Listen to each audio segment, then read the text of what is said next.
Hello friend, কেমন আছো সবাই? আশা করছি ভালো আছো। তো আবার আজকে চলে এসেছি তোমাদের সামনে রাত্রে ডিনার নিয়ে। তো রাত্রে আজকে ডিনারে করছি আমি এই যে আলুর তরকারি আর পুরি।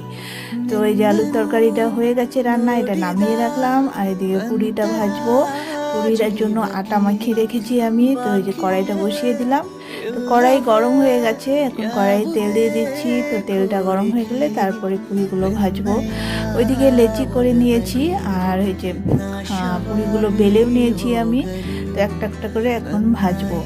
তো আর পুরিটা খেতে আমার ছেলেও পছন্দ করে, বরেরও পছন্দ, আর আমারও আজকে মনে হলো যে কি করব, একটু অন্যরকম করা যাক ডিনারে। তো তার জন্য এই যে পুরি আর আলুর তরকারি করছি। তো তোমরা কে কে খেতে পছন্দ করো এই পুরি আর আলুর তরকারি? আলুর তরকারিটা সাদা আলুর তরকারি করতে হয়, কিন্তু আমি একটু হালকা একটু লাল লঙ্কা